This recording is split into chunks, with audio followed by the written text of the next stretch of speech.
Hi, everybody. This is the piece right for South Korea and Japan youth section. Now it's a time to restart. Now we are at Geneva and Switzerland. Oh, it's wonderful, right? Everybody, student from Korea and the student from Japan. And we visited the Geneva for weeks. And then now we are attending at the Human Rights Council of United Nations in Geneva. Then this region, today we have a special section to report of our section. So sorry that tonight this section is also the English section, and then we try to deliver our students' opinion to you. And then this region, so sorry to Korean and Japan, please understand that our section to be by English. Then, okay, it's time. Everybody right? Let's go. Yeah, let's go. Yes, let's give a hand for everybody. Thank you. Tonight it's time for our special section.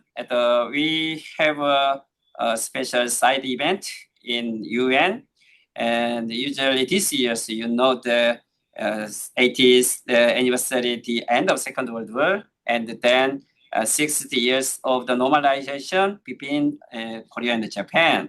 And this region, maybe in Korea and Japan and other areas, there are several anniversary events, but to us, the new El Aja Peace Academy and YMCA National Couriers.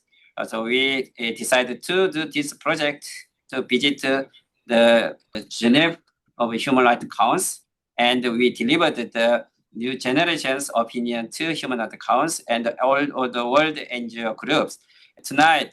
And then it's in the middle after 1:30 in Geneva, and we would like to share our works and our opinion to yours and other NGO groups take part in tonight.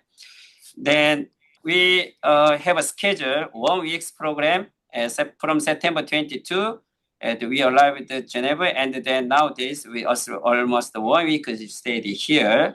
And then World YMCA Geneva, they cooperated with us. It's very helpful, and it's very thanks to them. And first, we listened to the speech from World YMCA. Now we are at the meeting in the World YMCA. Please, let's give a hand to World YMCA. Yeah, hi everybody. Good afternoon, good evening, wherever you are. My name is Maricris Aldarriaga, and I am a program manager here at World YMCA. And on behalf of World YMCA, it's my great honor to welcome all of you to this important side event and bring you the warm greetings of our president, Madam Soheila Hayek, and our Secretary General, Mr. Carlos Zambi, who unfortunately could not be here. This year, as Yongsha already emphasized, so it's deeply symbolic because we celebrate two milestones, the 80th anniversary of the end of the Second World War, and also the 60th anniversary of the normalization of diplomatic relations between Korea and Japan. And I think these milestones are really important because they remind us of the painful legacies of conflict and division, but also of the power of reconciliation and hope. Today's gathering reflects both remembrance and resolve to learn from history and to shape a more peaceful future. At World YMCA, as you know, our mission for over 180 years has been to empower young people and to strengthen communities. We believe that young people are not only the leaders of tomorrow, but actually the change makers of today. And around the world, we actually see young people taking bold actions for justice, for inclusion, for the environment, and also for peace.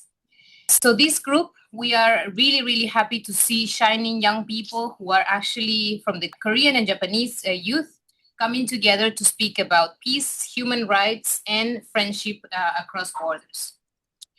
The YMCA movement has long been committed with peace building, as you know, from the work during times of war to its ongoing role in intercultural dialogue.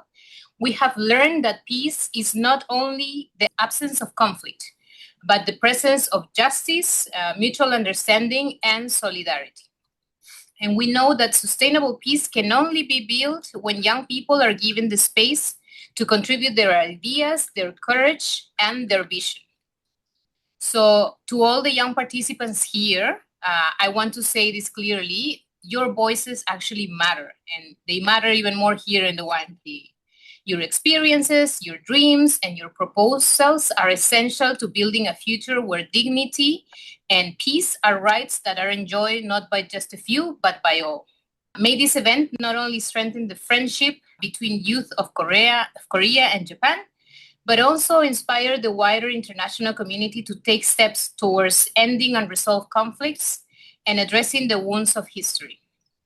And may it remind us that together, across generations and borders, we can choose dialogue over division, cooperation over confrontation, and peace over war. Thank you once again for including World YMCA in this journey, and we stand with you, we support you, and we celebrate your courage in raising your voices for peace. Thank you very much. Thank you, Marcy. So she supported everything for us, and it's very, very helpful to us. And thank you again to her. Okay, and next also we would like to receive a kind of remark speech from Japan. And Uemura Hideaki, he's the co-president of our MPA, and he's congressman of Japan. Yeah, he support this program. Yeah, please give a hand to Uemura Hideaki. Good afternoon and good evening. My name is Hideaki Uemura, ex-president of NPA and member of Japanese lower house of National Diet. So I thank all of you for giving me a floor. As we open the NPA junior side events at the UN Human Rights Council, the rights to peace and human rights of East Asian citizens, especially Korean and Japanese youth, I offer a brief greeting as one of the pioneers who initiated activities in Japan where citizens collaborate with international organizations in the 1980s. You are now standing in Geneva, Switzerland, a country of perpetual neutrality. During the Napoleonic era, Geneva was occupied and annexed by France in 1798, but exercised its rights to self-determination and chose to rejoin the Swiss Confederation. Furthermore, Swiss Confederation maintained its neutrality even when surrounded by Nazi Germany and fascist Italy. And it was in this city that the world's first international organization, the League of Nations, was established in 1920 with the aim of achieving world peace. Following the Great War, the First World War, which claimed tens of millions of victims. On the shores of the Lac Léman, Lake Geneva, you can see the original League of Nations headquarters building, Palais Wilson. This city is one of the fittest place for young people to discuss the future from the perspective of peace and human rights, and to share the energy to advance its possibility. In this sense, I sincerely hope your side events will be fruitful. Thank you very much. Thank you, Uemura Hideaki. And we are very appreciated to Uemura's effort. You know, the Uemura's main major is the research for indigenous people of Japan, right? Then at times there's a very minority research. There's no person to research about the indigenous people, because Japan is a kind of it's a one nation, or the United Nations, but Japan is a very multicultural, and according to Uemura Hideaki's research, and now Japan come to understand that Japan society is a multicultural society. And he is a pioneer of the human rights councils attending from Japan. That's the reason we take over and succeeded his effort. Yeah, let's give a hand to Uemura again. Thank you very much. Okay, let me introduce our today's program. Then this is a special side event for peace right for South Korea and Japan youth program. Then we have a 3 presentator this program, and then another 2 step the third presentation from Japan and Korea, and then third part we would like to listen to students from Japan and Korea what they saw and what they think in this program. This is maybe, this side event is just limited 1 hour or little 10 or 15 minutes. And the other NGO staff also attending this program.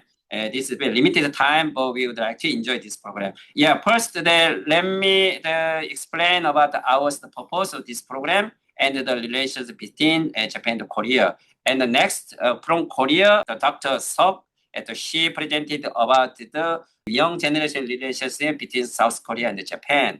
And third, we listened to the other countries, the reconciliation program from Mexico as Kinjo Linda and Tokomori. She come from Okinawa, and she has a lot of the experience, the youth program in other countries, especially Mexico. And after that, I invited 2 staff from Japan to Korea. Let's start, right? And let me explain a little about our program. And every presentation, please include me just 10 minutes, okay? Yes, 10 minutes. Okay. Then this year also I explained that the 60th anniversary between Japan and Korea's normalization, and since 1965, and then we have several programs in Japan and Korea, also in United States last week.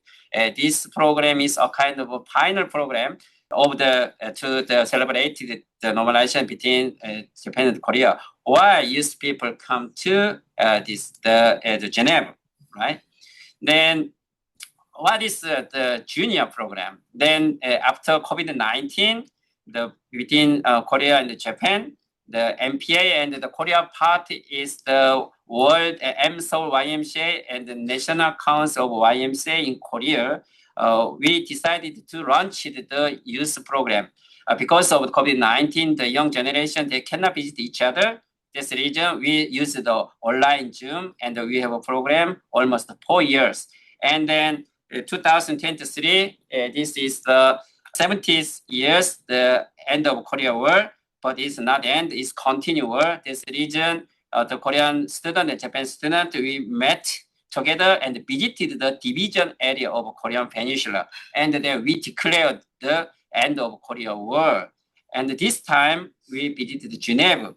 Based on our 4 years or 5 years, the program today and this year is a kind of our final program to deliver our young generation's opinion to the world organizations. Then this time is our detailed schedule. The September 22, we arrived at Geneva. Except me, maybe everybody is the first time to Geneva. How was Geneva? It's good. It's wonderful. Yeah. And then the next day, September 23, we visit the UN headquarters. Maybe later, I also expected to listen to your opinion. What is the UN headquarters? Well, it's a wonderful organization. And then we came to this World YMCA. World YMCA, I surprised this first time. They do a lot of things. The young generation, they support this program, and they have a world program in the YMCA, including Japan and Korea. And then yesterday, we visited IFRC in the morning, and we visited ICRC afternoon. Do you know what is the difference IFRC and ICRC? Wow, it's the first time to me. I didn't know IFRC, just I visited several times ICRC Red Cross, right? But it's a Federation Red Cross. But first time we visited there, and we learned a lot of things. You know, the father of the founder YMCA and the father of IFRC is the same person, right? Same person. It's a very, very wonderful thing.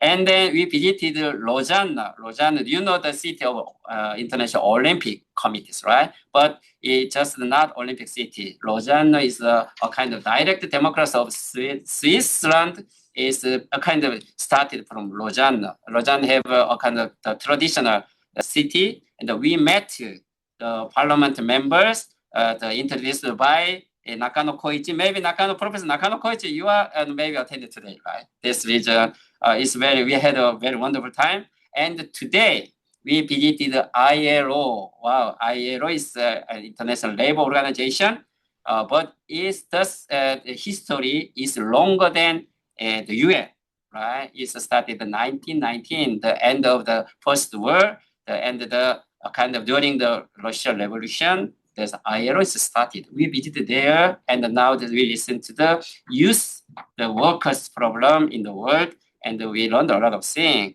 And this time we have a side event with the World YMCA and the Korea YMCA national together.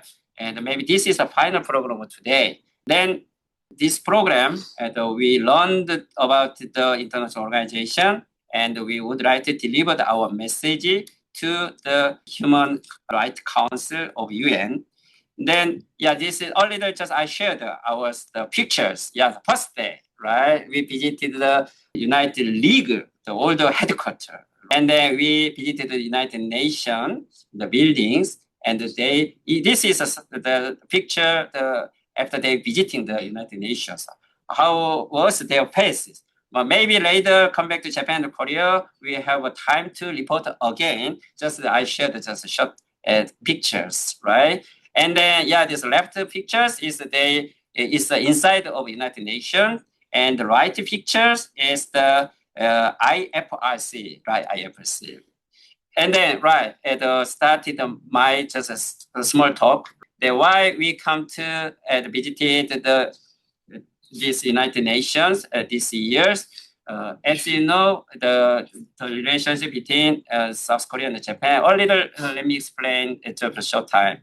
The Korea have the 70 years after established the South Korea. The 1945, Korea liberated from Japan colonization, right?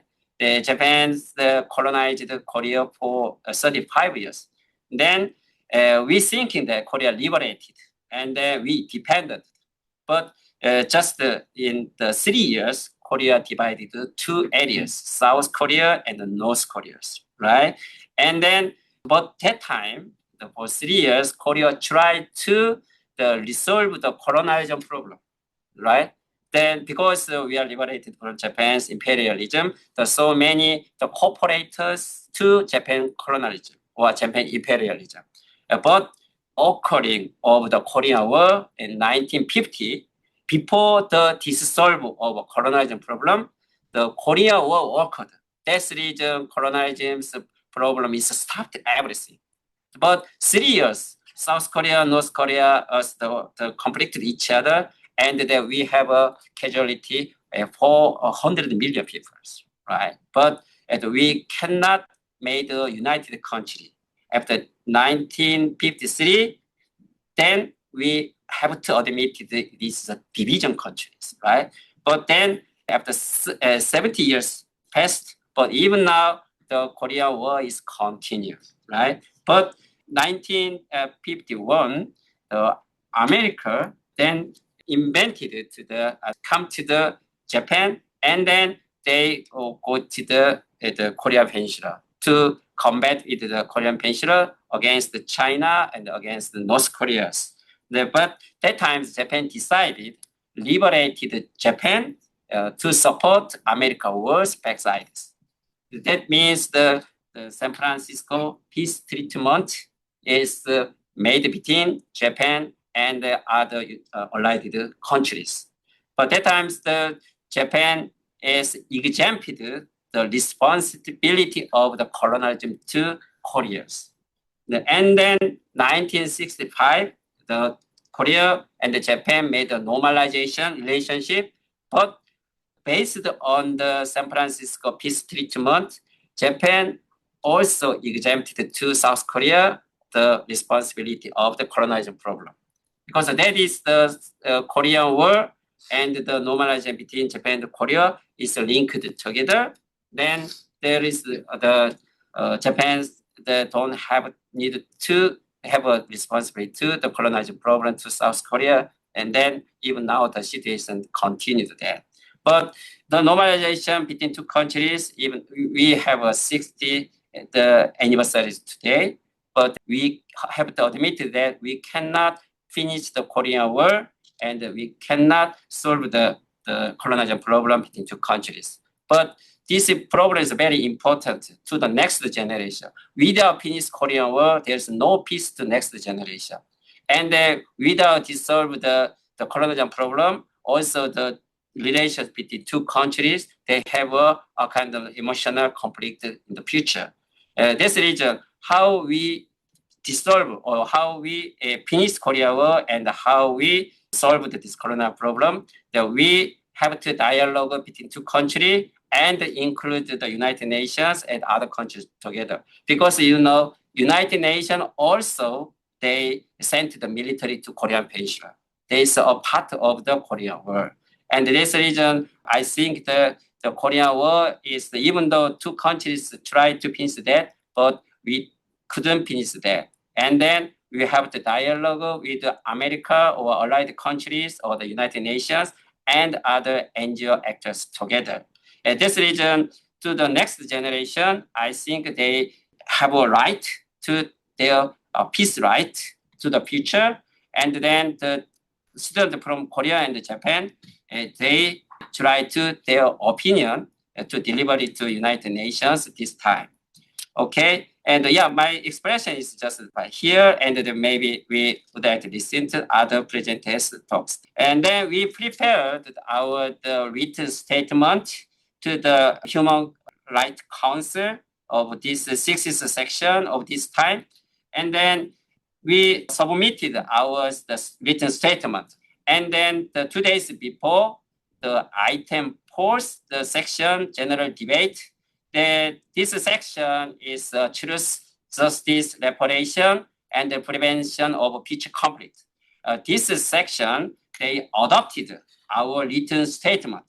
This just as a place reference of these materials, we applied it to 4 hours assertion as a kind of strange international cooperation and establish sustainable international network of something. This written statement adopted this section. Maybe you can see the 130 New Era Asia Peace Academy's written statements adopted there.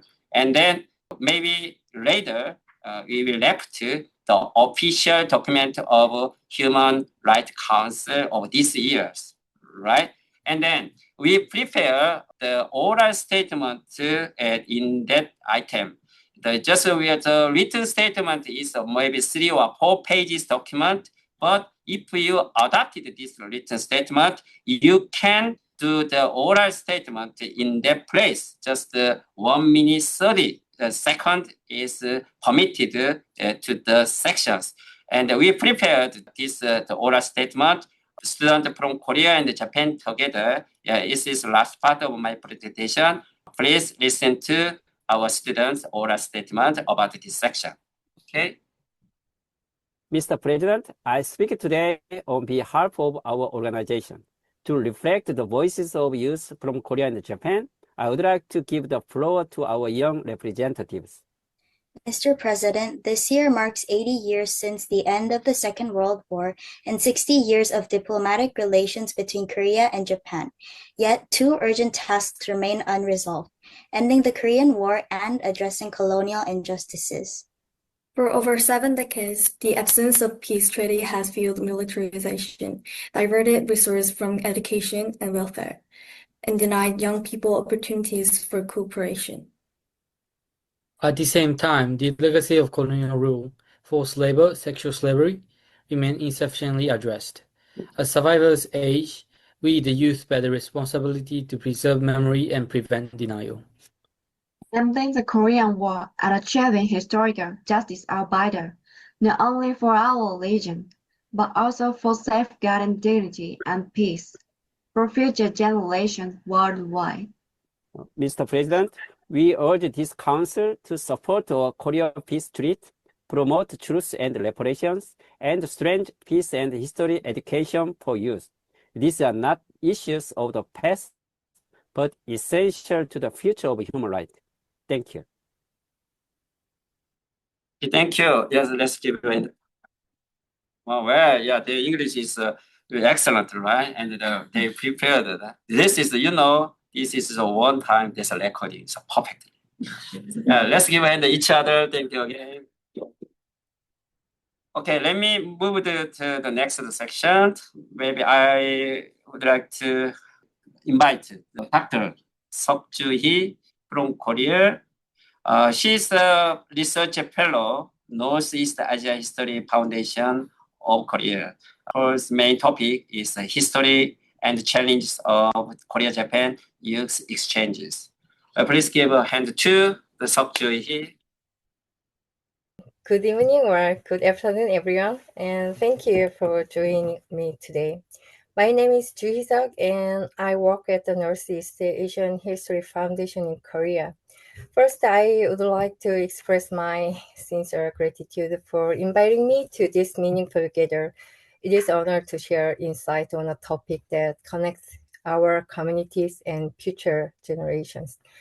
And today, I'm delighted to speak about the history and challenges of Korean-Japan youth exchanges, a story of how young people have built a bridge of understanding and trust across the border. And since the normalization of diplomatic relations in 1965, Korea and Japan youth exchange has evolved into low intensity and public diplomacy infrastructure, fostering mutual understanding and trust among future generations. And it started with a top-down initiatives, central government arranging symbolic visits, and evolved into a multiple-layered system of local government, NGOs, and schools. And most recently, the pandemic forced us to innovate, shifting to digital like this and hybrid formats that actually made participants more flexible and inclusive. Let me illustrate with one image. A group of Korean and Japanese students in 2022 met entirely online, yet one participant said to me, it felt like we were in same loop because we spent weeks preparing a joint video project about our hometown. Even without travel, relationships grow. The historically development is as below. In the late of 1960s and 1970s, programs were ceremonial but deeply emotional. For example, Korean children's choir performed in Tokyo in 1968. Newspapers columns wrote about audience members crying as they heard the arirang. Such encounters were small but seeded empathy in a time of political coldness. And from the 1980s, building institutional foundations, the revival of local self-government in Korea and Japan led to this signing of sister city agreements. Exchange focused on administrative cooperation and public official programs, establishing the first formal frameworks for multiplayer diplomacy. And then in the 2000s, exchanges become institutionalized, and Japan launched Genesis program from the 27, aiming to bring thousands of young people each year. Korea's youth exchanges expanded too, with programs sending about 150 students abroad annually, including to Japan. Activities became specialized, such as robotics camps in Fukuoka and peace education in Hiroshima, and environmental volunteer work in coastal cities.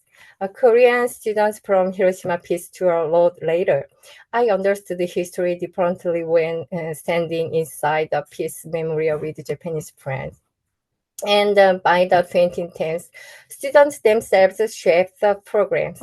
Youth journalism workshop in Busan and Tokyo trained teenagers to interview fears and media narrative about history, and shaped pop culture, K-pop, animation, online fan communities, help students connect first online and then line. NGOs and alumni networks emerged, keeping friendship alive after official trip ended. And from the 2020, and then came COVID-19, borders closed, but exchanges didn't stop. The Japan-Korea Youth Friendship Exchanges online in 2022 with 11 Japanese and 12 Korean participants. It was very small but very meaningful. And virtual homestay became popular. Families show their homes via smartphone and share cooking lessons and introduce local neighbors virtually. Now, many programs use the hybrid model like this: online preparation and relationship building, then short but intensive in-person visit, followed by online collaboration to maintain momentum. Okay, and this shows the trend of Korea-Japan regional exchange by sector, and I more explain this chart. First of all, yellow color means the administrative exchanges constantly lead overall volumes, though they fell sharply after 2017, bottom out around 2020 during the pandemic, and then rebounded strongly in 2023 and nowadays. And blue color is about the educational program, like second, and show a similar dip in 2020, followed by steady recovery, reaching their highest level by 2024. And sports, purple means the sports, and dark green meaning the economic exchange remains smaller but show signs of recovery after 2021. Overall, the data reflects how COVID-19 caused a broad downturn across the all exchanges period around 2020, but most sectors, especially administrative, educational, and the cultural field, have since rebounded strongly, suggesting resilience and growing demand for a local level cooperation. And this chart shows that the Korean-Japan Youth Exchange participants by government, for example. And participants lose sharply from about 30 students in 2080 because of COVID-19, and to roughly 150 participants in 2019, reflecting a period of growth and activity program support before the pandemic. In 2020 and 2021, exchange were heavily disrupted due to the COVID-19 travel restriction and leading to a steep decline. And by 2024, numbers recovered to about 50 participations in person exchanges. And the graph highlights both the vulnerability of exchange programs to global events and their resilience and adaptability, shifting to digital formats and rebounding when conditions allowed.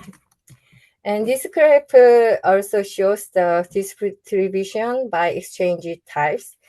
And this chart also distribution of Korean-Japan Youth Exchanges program by government. And the largest share, about 30%, is academy, including study tours, research collaboration, and language programs. And cultural exchange follow at 25, covered art, music, festival, and everyday cultural immersion. Sports activities account for 20%, such as joining training, friendly matches, and sports diplomacy. And also public diplomacy, as you guys, initiatives represent 50%, focusing on peace dialogue, like MP, such as MPA, and historical understanding and policy-related youth forms. The chart shows that the small group of Korean-Japan exchange programs, while academic cultural exchanges remain dominant, and there is a meaningful diversification into sports and public diplomacy, and lifting a shift from purely cultural interaction to broader cooperation and trust building. So I'd like to say about the key picture of youth exchange between Korea and Japan. First is the diversity of actors. Youth exchange is no longer controlled only by the central government and local municipalities, NGOs, schools, and even students' clubs now take the lead. And decentralization makes program more resilient to political up and downs. And second is the program diversity. Activities go beyond the cultural goodwill. They include academic collaboration, cultural and artistic exchanges, sports, diplomacy, and environmental actions, and forums on public diplomacy and peace. And third is the hybridization. Program now blended online and offline formats. And students first connect and prepare project online, then meet face-to-face for intensive exchange and continue collaborating digital afterwards. And it also pursues the sustainability and reciprocity. Exchanges are not one-time event. Many involve routine two-way visit and long-term sister city partnership, creating alumni trust and durable trust. So I'd like to hear, I'd like to say about the policy implications. It is need more stable multi-source funding mechanisms. Combining national, local, and private sector resources help programs survive political changes and budget cuts. This stability is essential for long-term planning. And integration with the school curricular, linking exchange activities to academic credit and service learning or career development to ensure that students and parents view participations as a valuable and legitimated. And also, they are needed to standardize the evaluation and achievement system and balance the digital in-person design and inclusivity. Safety is very, very important. The framework is also very important. So as a conclusion, Korea and Japan youth exchanges has proven to be more than cultural goodwill. It acts as a quick but reliable buffer when relations between the two countries become strained and by diplomatic or historical dispute. To keep this program alive and impactful, we need stable funding and stronger institutional frameworks. When exchanges depend only on short-term grants or political cycles, they remain fragile. Finally, with better data collection and consistent evaluation and thoughtful program design, youth exchange can move beyond the individual experience to become a strategic public diplomacy asset, shaping long-term trust and mutual understanding between Korea and Japan. I think this is my presentation. Thank you for listening. Thank you for your presentation.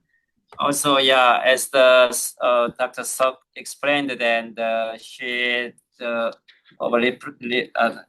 protected the history and the development of the relationship, youth exchange program between two countries, right? And then it's like the young generations use the exchange program is a kind of buffer zone of the between two countries. Also, this time I came to here and we learned a lot from the YMCA's youth programs, right? Also, you have many challenge program to the different countries youth program together. And then also we would like to learn the kind of challenge program. And then between two countries, we tried several many programs. But our youth program to come to here is a kind of challenge, the pioneer program to us. Okay, thank you, Dr. Sub. Also, we contact her again, okay? Yeah, thank you. Let's give her to her. Yeah. Okay, next, our official final presentation is by the Tokumori Lima from the Okinawa. But she have experienced the project in Mexico. Yeah, please, I would like to invite Tokumori Lima. Let's give a hand to her. Hello, everyone. Firstly, I would like to say thank you very much for you all, because thanks to joining this workshop in Geneva, I also could learn a lot of things. And today I'd like to introduce my past activity, but not only in Mexico, but also other Latin American countries, especially Colombia and Peru. And my presentation's title is Generations, Identity, and the Work of Peace Building. And why identity? Well, identity is very important to drive you to take action. And today I want to introduce lessons learned from my activities. Well, in the beginning, I'd like to do my self-introduction. My name is Lima Linda Tokumori Kinjo, and because my father was born in Peru, he is Peruvian Okinawan. He gave me name Lima and Spanish name Linda, and Tokumori Kinjo as my father's and mother's family name. Mother is Okinawan. I'm activist, and my expert is peace building and migration and gender. And through national volunteering program, I worked as community development specialist in Colombia in 2016 and in Peru 2017. And after that, using the similar national program, I could work in Mexico, especially in UNDP Mexico, United Nations Development Program in Mexico office as a peace building specialist through UN volunteering program from 2023 to 24. And this is my cute companion, Chachamaru. Briefly, I would like to explain my hometown Okinawa and Ryukyu's history. Well, Ryukyu is an old name of current Okinawa prefecture, and it has 450 years its own history as Ryukyu era. And later in 1879, Japan forcibly annexed Ryukyu, and it's almost the same as like Taiwan or Korea Peninsula or other Asian country. And during World War II, Okinawa was a battlefield site between Japan and American forces. And there were a severe damage because of the war. And after that, many Asian countries returned to their independence. But Okinawa still, as today, we are under the control of Japan. Well, but before that, from 1945 to 72, these 27 years, Okinawa also was under control of U.S. military occupation. And this period were like really, there was severe violence, a lot of violences. So like at that time, Okinawan people did a strong movement to desire their construction and the constitution, sorry. Important constitution. Yeah, and now Okinawa returned to Japan's under Japan. Well, also I would like to mention current situation of Okinawa, because I think some of you knows Okinawa is one of famous place of having many U.S. American bases. Well, Okinawa is only 7.6% of Japan's territory, but we host more than 70% of U.S. exclusive bases. And because of this, we have many like problems such as environmental pollution, PFAS, water contamination, or incident or violences for boys and girls or women. Yeah. And not in addition to this, not only American military, but also recently, like Japan's self-defense force, also many problem on land of Okinawa to having joint training with U.S. military or construction of military bases of them.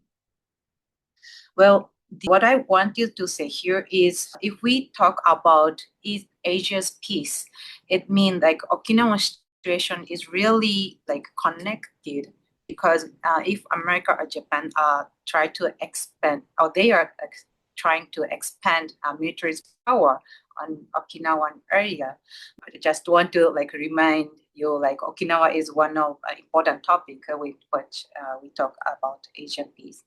Well, let's move on. Do you know Okinawa's cornerstone of peace? Japan, so Japan said yes, but Korean said no. Okay, it's okay. Well, as I mentioned, like during World War II, Okinawa has severe battle.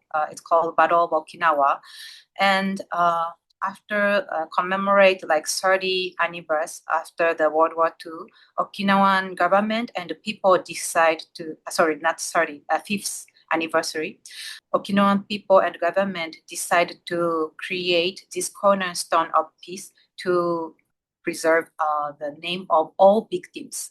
So not only Okinawan resident, but also American soldier, Japanese soldier, or well, soldiers from Taiwan or Korean Peninsula, all victims in Okinawa, Battle of Okinawa are here. And every year we renew their name because even it passed 80 years, we can't finish to finding the victims. Here, because I'm having such a background of Okinawa, when I worked in Colombia, I chose to do my activities regarding this peace building. And I was dispatched to a small municipality, it's called Granada. And the Granada also one of like it's small municipality, but also famous victim places of conflict of Colombia. And 2000, they have a big bomb attack by guerrilla. And there are over like 2,000 deaths. And moreover, they have more kidnapped also. But not only by guerrilla, but also from national army or private army. So the conflict is always complicated and always like citizen become victim. And I did like present Okinawan war history or experience, and we could have like peace education there together. And I had a like impressed experience there regarding generations' identity of conflict.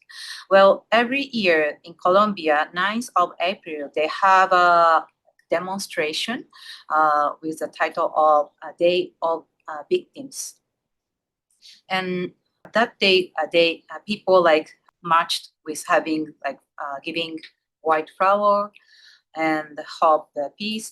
And that time, one girl came to me, and she looks like only have 10 years old, and she said, "Lima, I'm directly not experienced the war, but I'm also a victim because I was born this community and I grew up this community."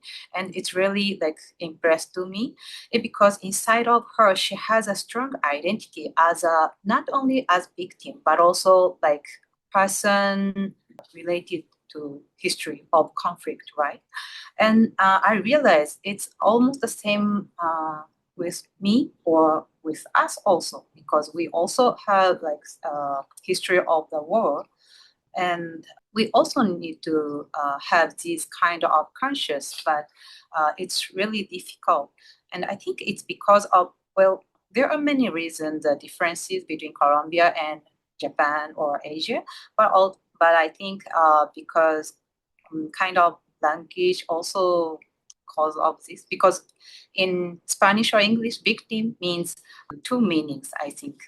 People who died and people who damaged. But in Japanese language or in Asia, it's really separated, and we all don't use, we always use like war survivor or war experience, people who experienced war. So our generation is difficult to find connection, the generation who experienced war. But anyway, this is what I learned my staying in Colombia. And next is about Peru. Well, in Lima, capital of Peru, there are National Institute of Peace Memorial. It's called the Place of Memory, Tolerance, and Social Inclusion. And what I surprised was inside of museum, they have an exhibition, but not only, but explained not in Spanish, but also their indigenous native language, Quechua. It's really like effective way to show who is the victim in the conflict. And it seemed to me like it makes the victims to give to victims to their dignity and like social inclusion through this exhibition. And also Okinawa has the same point, like Okinawan people spoke the Shimakutuba, their native language, but we always like were forced to speak in Japanese language because our like education is totally Japanese system. So this also I think related to identity point to like succeed or experienced for generation. Well, I'm closing. Well, my later of the experience, I went to Mexico, and during my staying as UNB, I joined like women's march, or well, Mexico also one of the country severe kidnapped problem for citizens. And I had an experience to have a speech in a conference which supported by Ministry of Education, and I showed what I experienced, explained, and peace education in Okinawa. And people of Mexico told me, Dima, thank you very much, because sometimes it's really difficult or at risk for them to talk about experience of war or violence. So like through me, they can like share their, like they can make a space to talk about their pains also. Well, conclusion. Wow. But you have a hidden pictures. Conclusion. I have a little bit message. Well, through my presentation, I want to say, even it's like a really personal level, but to convey or tell your experience to other people is very important, because it is a like way to find how connect with others and how create peace from each person's point of view. And I was really moved to see everyone getting along together this time, regardless of nationality or your languages, and to see your willingness to learn together in this workshop. And like myself, our generation, even we don't have a direct experience of conflict, or I mean, direct experience of war, but therefore I strongly believe we can create peace together, because you experience the war dialect, it means it's more like difficult, right?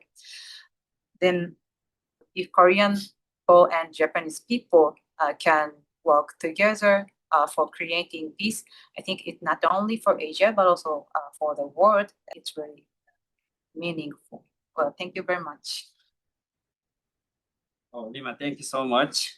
Then, yeah, also we learned a lot of things from Okinawa. But this Okinawa just not remember the Okinawa victims, right? Also, they remembered so many the not just victims. They thinking about the more of the grander peace.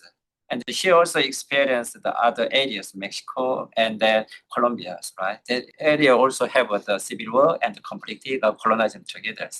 Today, maybe we learned or listened to from two speakers, from Ms. Seok-Ju. She also explained the relations between the two countries, several programs.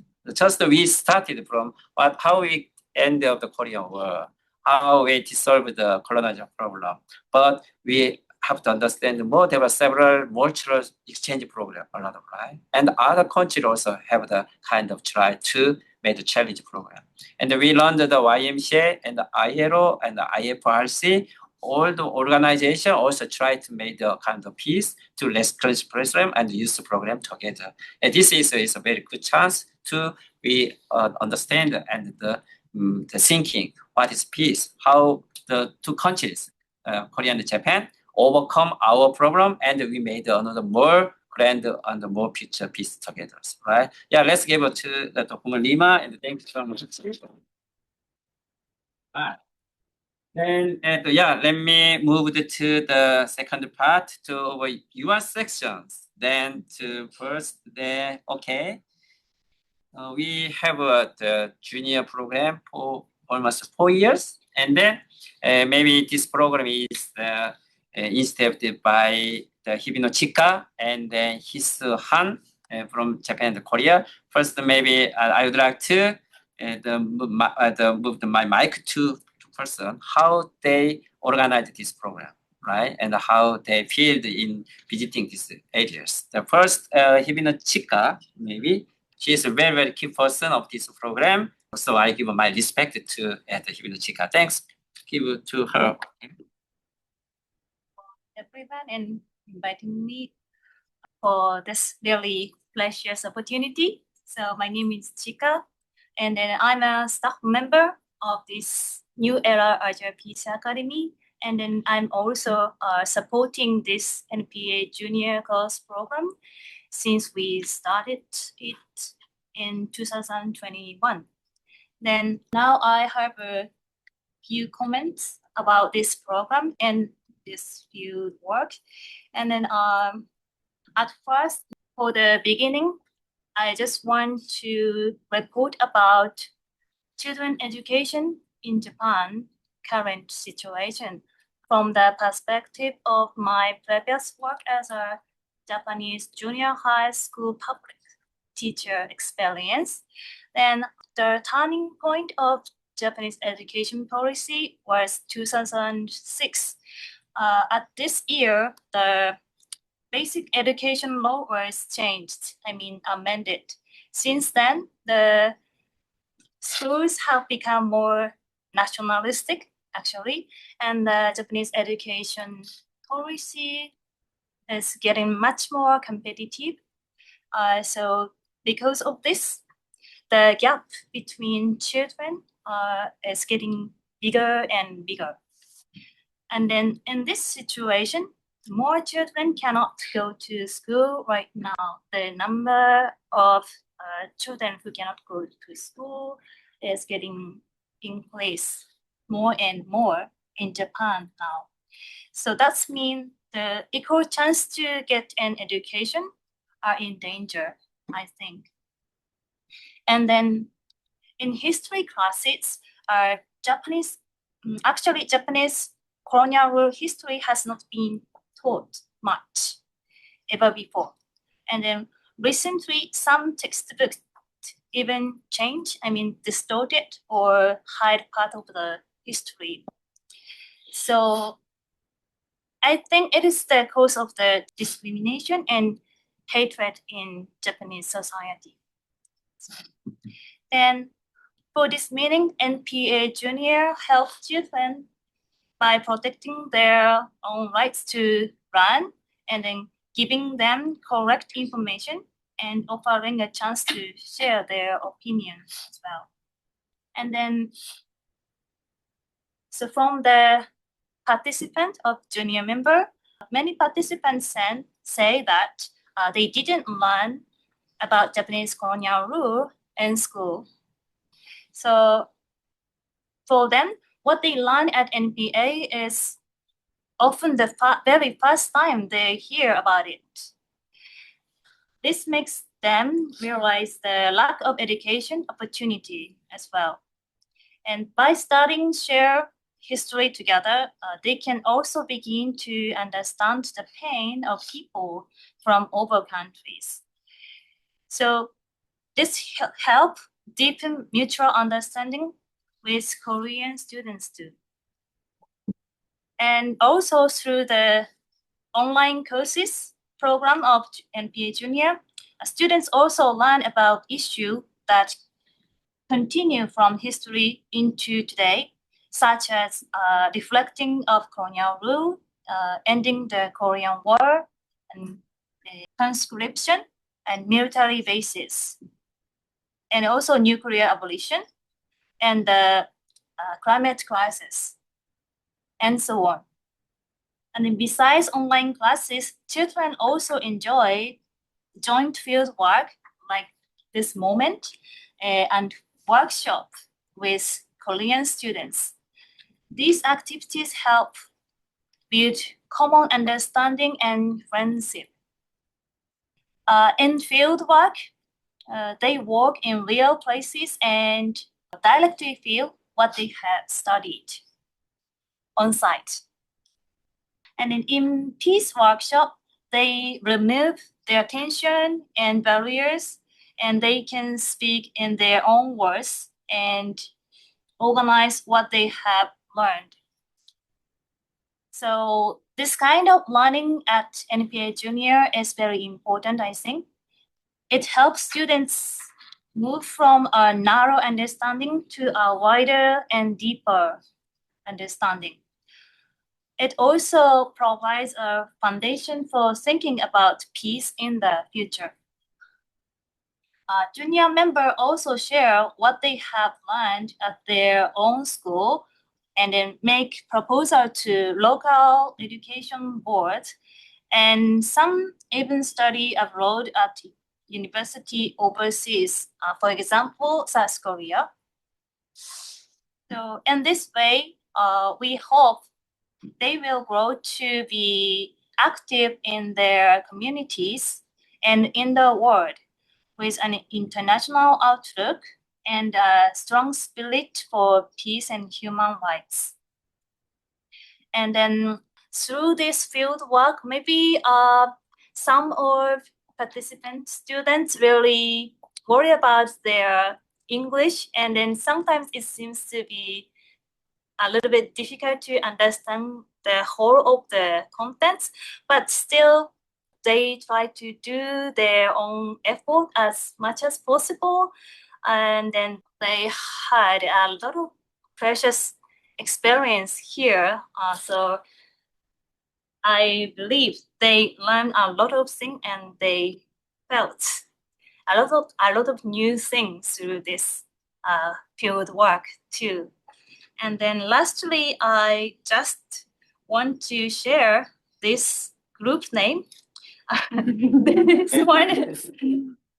This one is from yesterday's our peace workshop, and then this is the name this students member decide their own group name. So Japan Korea Youth Delegation Rinkopan, and this group name really original. Yeah, and then the first we made two groups, and then one group think Japan Korea Youth Delegation, and then another group Rinkopan. Rinkopan is link Korea and Japan and mixed together and combined together, Rinkopan. Okay, so finally, actually I combined together. This is a really fantastic idea, and then so I believe the youth has this kind of flexible idea. So at the same time, I believe they have the power and energy to overcome this kind of historical memory, and they have, I believe they can reflect their own history, and then they can think about what they can do in the future together. So I'm really excited to hear their response after this. Okay, thank you so much. Thanks so much, Chika Hibino. Let me apologize to everybody. I made the name the Peace for and Human Rights, the delegation group from Japan and Korea, or as a Rinkopan is better, right? Your energy is better than me. Okay, let's move to the next person. Hiso Han, she's coordinator of Seoul YMCA program, and she's a member of the National Council of YMCA of Korea. Yes, yeah, she's very key person of Korean program. Let's give a hands to her. Everyone, my name is Hisu. I work at the National Council of YMCAs of Korea. I mainly support university student activity and international exchange programs. As the earlier speaker said, there are still many unresolved historical issues between Korea and Japan. At the same time, both countries have strong civic organizations that can share a message of democracy and peace in East Asia. This means there are many things we can do together. I have worked at the YMCA, organizing many programs where young people from Korea and Japan meet each other. For example, we visited the DMZ in Korea to think about division and peace. And we also visited Koreatown in Japan to study the discrimination against Chinese Koreans. This program has been a big challenge for me and Korean YMCA because it was held not in Korea or Japan, but in a third country, here in Geneva. We could see how international organizations work, and we could raise the voice of East Asia's peace issue to the international community. So I believe that such experience based on dialogue and international law help young people growing as global citizens for peace. By studying together in this way, we also realize something very important, that is we are connected. For example, the division of Korea is not separated from Japan, in peace in Japan, and the Fukushima nuclear power plant problem in Japan is not separated from peace and life in Korea and East Asia.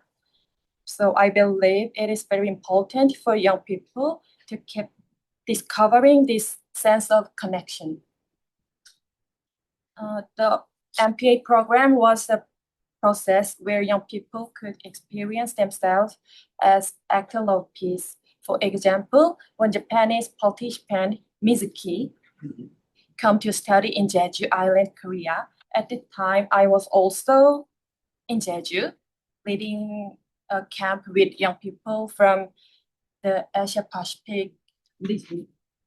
During a climate march in Jeju, we met again. I was so happy to see her raising her voice as a citizen. At that moment, I thought again about the power of young exchange and education. This experience is not only about helping young people, but about learning and growing together as companions, and about becoming global citizens who long for peace together. They are already change maker with us.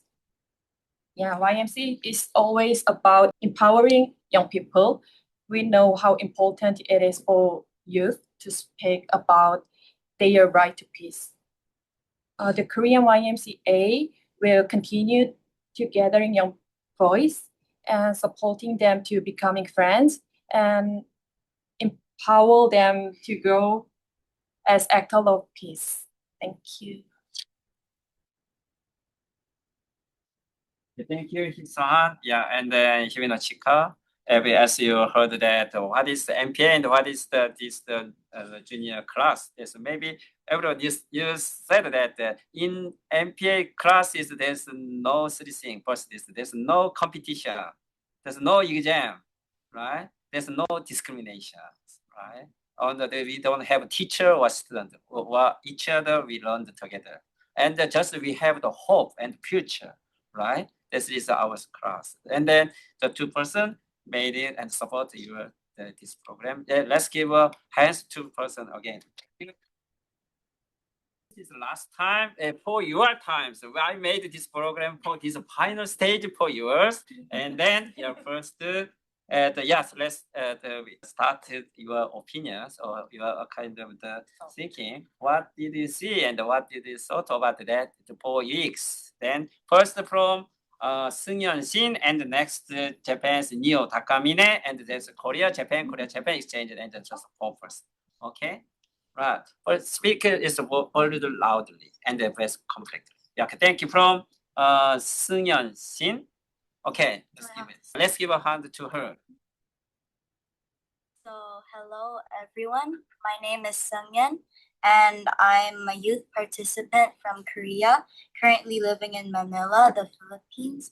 And growing up in a foreign country, I became interested in different nations' histories, which eventually led me to join the Korea and Japan youth delegation.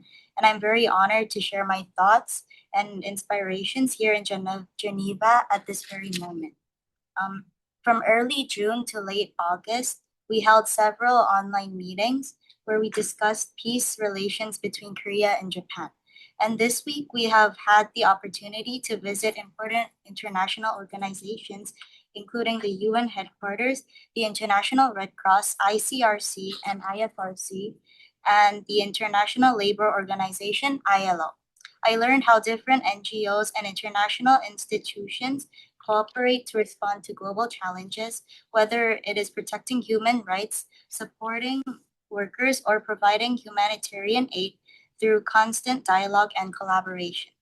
These experiences have been truly meaningful to me, and I realized that NGOs are not just supporters, but essential partners in building peace, justice, and dignity for people worldwide.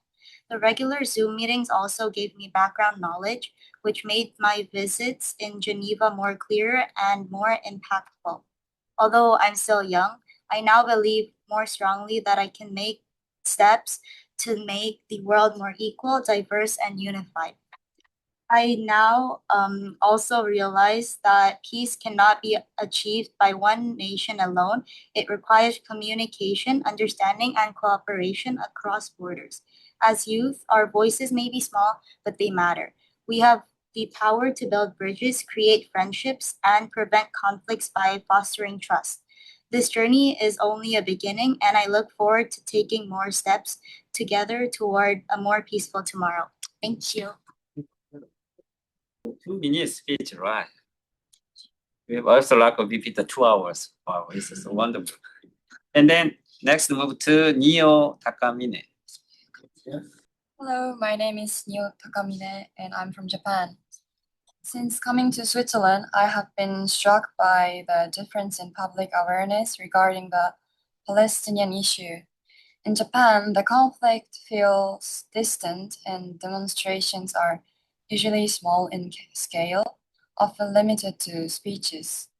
Here in Switzerland, however, I witnessed large and passionate demonstrations, including people camping in front of the United Nations or singing songs to express their solidarity.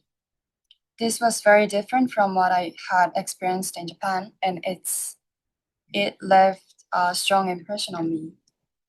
These experiences made me reflect on Japan's own stance. I believe that our society also needs stronger sense of commitment to peace at the level of ordinary citizens. At the same time, I am concerned about the growing rejection of foreign workers and the tendency to turn inward. Such resistance to diversity, I fear, leads only to stagnation. Instead, Japan must embrace change and pursue social reform proactively. Only then can we build a society that is open, dynamic, and truly committed to peace. In this regard, I also hope that the Japanese government will take more active steps to improve relations with Korea, since stronger cooperation between our two nations will be vital for stability and progress in the region. Thank you very much. Takamine also shares the Korean Japanese, and she has a multicultural background. Right? And we met so many multicultural background staff or the organizations. Yeah. Also maybe in future, maybe she's a kind of organizer of the world organizations, right? Okay, next move to Jihu. No. This is just one man and the Korean groups. Hello everyone, I am Jihu No. I'm 15 years old from South Korea. Through my online classes, I had the opportunity to learn about Korea-Japan relations, especially about Japan's colonial rule and also about children's rights. At first, these were not the topics I had much interest in, but the classes encouraged me to think more deeply and even sparked new curiosity in these ideas. Later, I visited international organizations such as IFRC, ICRC, United Nations, World YMCA, and the ILO. Walking through these institutions made me realize how important collaboration, harmony, communication, respect, and compromise truly are when solving global issues. These values are not just abstract ideas, they are foundations that make international cooperation possible. Finally, when I reflect on the past and the classes we had, I got few ideas.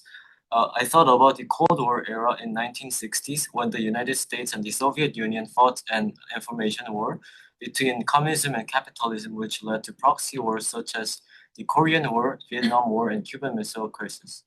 Today, we see the similar patterns like the China or the Russia and other state sponsor of terrorism countries attempt to expand their influence through the communism in Korea and Ghana by engaging in elections and also threatening by military forces on surrounding regions. Just like in the beginning of the Cold War, secret alliances can create a tension and mistrust, but through my visits in UN, IFRC, ICRC, and YMCA, I learned that true progress comes from unity, communication, and mutual respect. Historical events like Cold War and Japanese colonial period reminds us that attempts at communizing or colonizing are never the right path. What we need instead is the dialogue, cooperation, and the ability to find common ground together. Like Harry Truman, it declared Truman Doctrine and Marshall Plan to stop Soviet expansion and help other countries, which is reflecting on themes like communication between many countries. Thank you for listening. Wow. Oh, intellectual, right? Yeah, it's good. So we lost the time, but it's very slowly. It's no, don't hurry. Oh, it's okay. I request more overwork. So sorry. Okay. Then next to go to Loka. Yes. Okay. Let's give a hand to her. Good afternoon, everyone. My name is Loka Iwasa. During our visit to Switzerland, we had the opportunity to explore many planes. Today, I would like to introduce one of them. It is a headquarters of the World YMCA. The YMCA is the oldest organization for youth in the world. At their headquarters, we learned about their history and current project from the establishment of their YMCA to their current work.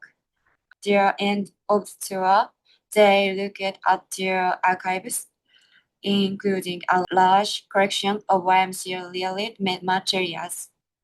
I saw some very unusual items. It was a magazine published by the Germany YMCA, and Adolf Hitler was portrayed on their cover.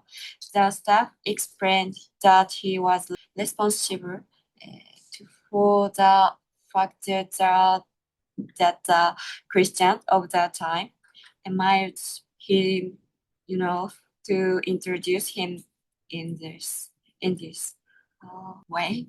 The comments left a deep impression on me. That's all. Thank you. Okay, Loka, thank you. Loka is maybe I think that the most popular student in the Japan because she is strongly against the school's rule, and she speeched in the parliament of the local government. So in the future, maybe we can see she speech in the UN, right? Yeah. Okay, thank you. Next, move to Yuna Kim. Hello everyone, my name is Yuna and I'm 14 and I'm a youth participant from Korea. Honestly, this was my first time joining an international exchange program and also my first time visiting Europe, so everything was completely new and exciting for me. This week has been a very special experience because it gave me the chance to see how international organizations actually work. During this program, we visited several international organizations. including ICRC, IFRC, ILO, YMCA, and the United Nations. Each organization has different goals and activities. But one thing that I was common to all of them was their dedication to peace, human rights, and international cooperation. At the same time, I realized how important its organization's role and responsibilities. Even a small decision or action by one institution can have a huge impact on people's lives or life. I realized how closely cooperation and responsibility are connected in the international community. And I also had the chance to see demonstration on international issues in front of the UN building. Seeing this demonstration up close rather than just on the news helped me truly feel the realities and emotions of people. Through this program, I was able to connect with friends and create meaningful memories. I'm also grateful to our teachers for giving us this opportunity. These experiences made me more certain that I was to be part of international cooperation and positive change. I'll carry these lessons with me as I continue to learn and grow with people from around. Thank you. So you are wonderful that you are the thought and the ideas. And then next move to Asaba Komatsu. I'm from Japan, but Most louder. it's not about the Rwandan massacre that I saw at the ICRC left the strongest impression on me.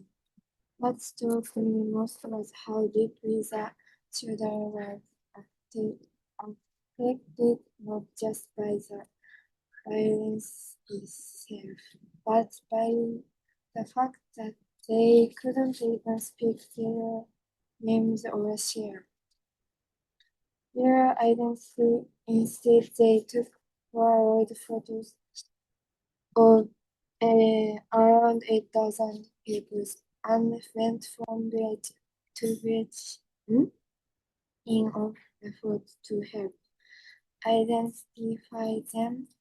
The idea that these children went through such traumatic experiences that they lost their voices and yet there steady, determined efforts to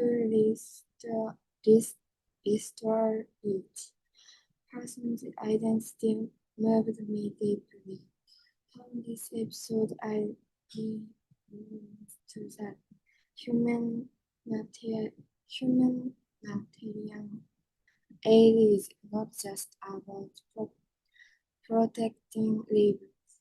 It's also about helping people reclaim who they are, having a name, being connected to your family, and feeling safe in a community. These are things many of us take for granted.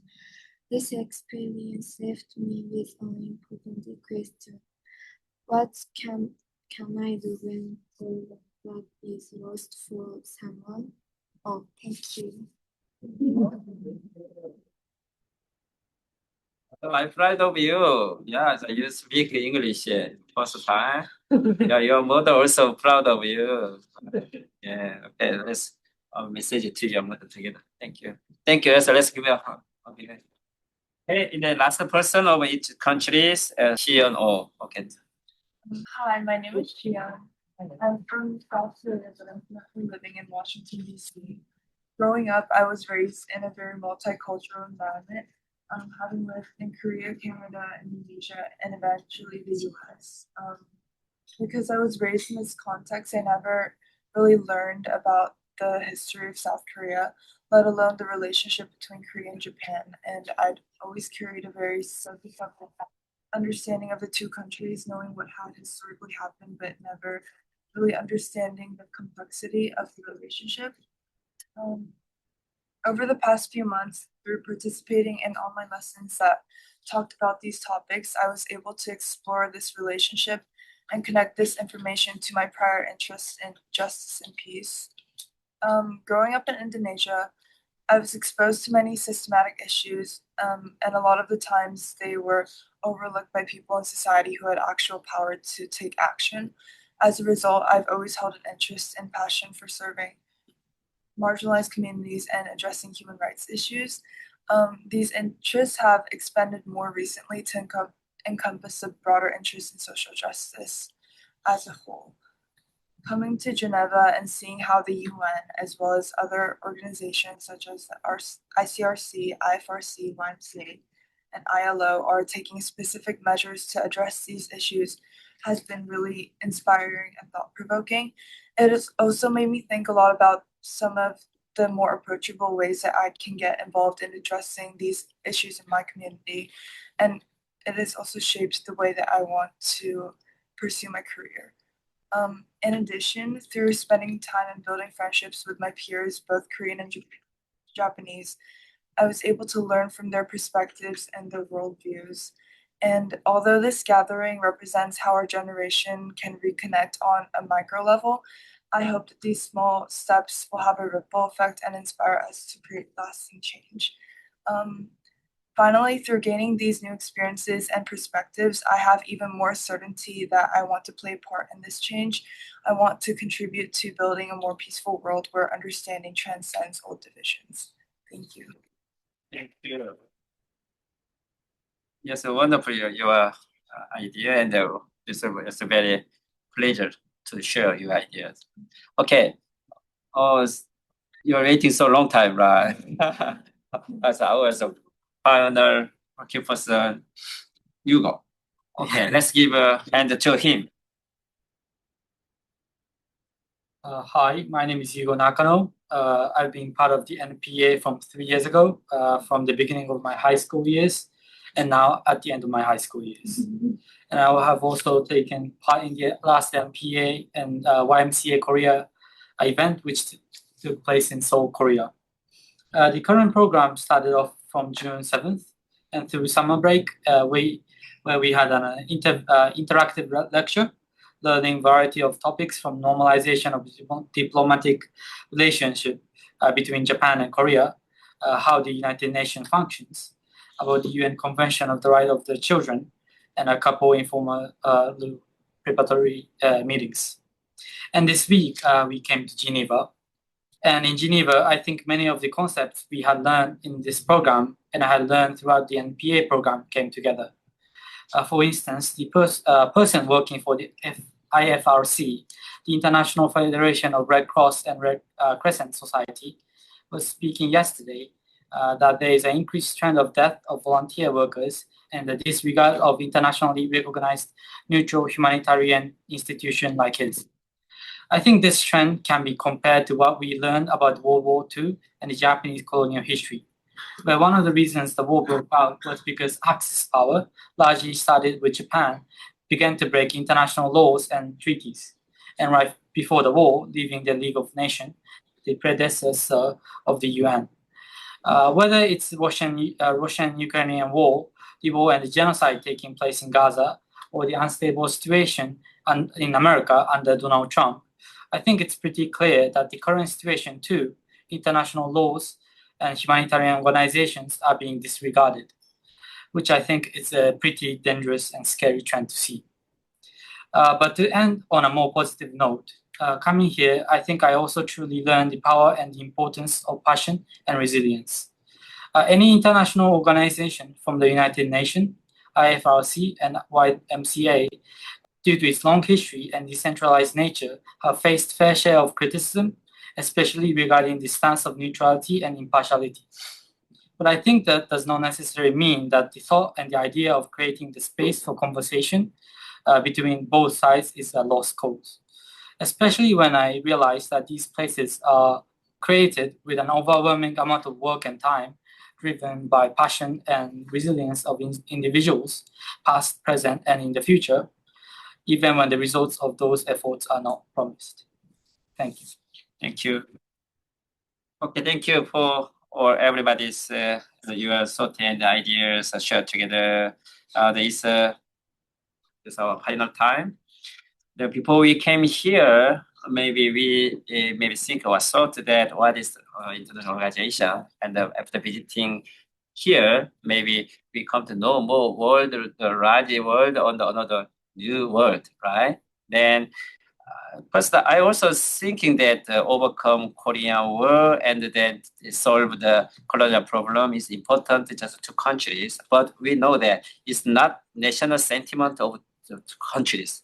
We find or we come to know there are a lot of countries have a several civil war and then colonial problem together, but they try to solve this problem in the old organization and the international organization, and they would like to dialogue, is try to dialogue together.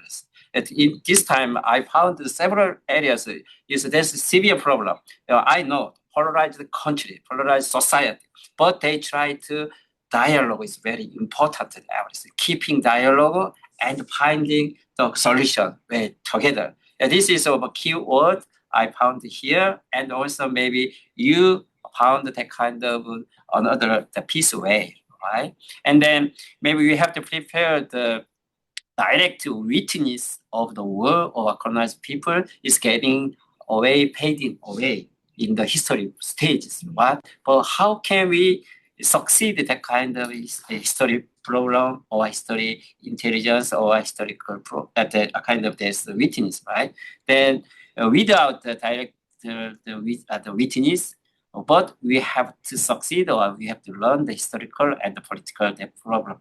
But we have to try to find another way to succeed that kind of their ideas and their respect and their experience to the next generation. But our generation also have a responsibility to make a kind of your future's peace. That's the reason we try to finish Korean War and solve the corona problem, and we also try to solve the climate change problem for the next future generation together. But you tried, right? You also tried to take your right to peace, your by self and coalition and the solidarity together, right?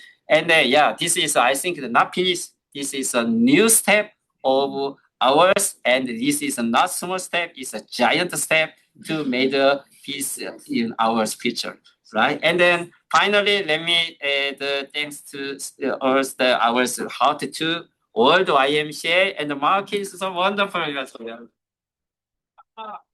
Thank you for your support, right? And then we have a program.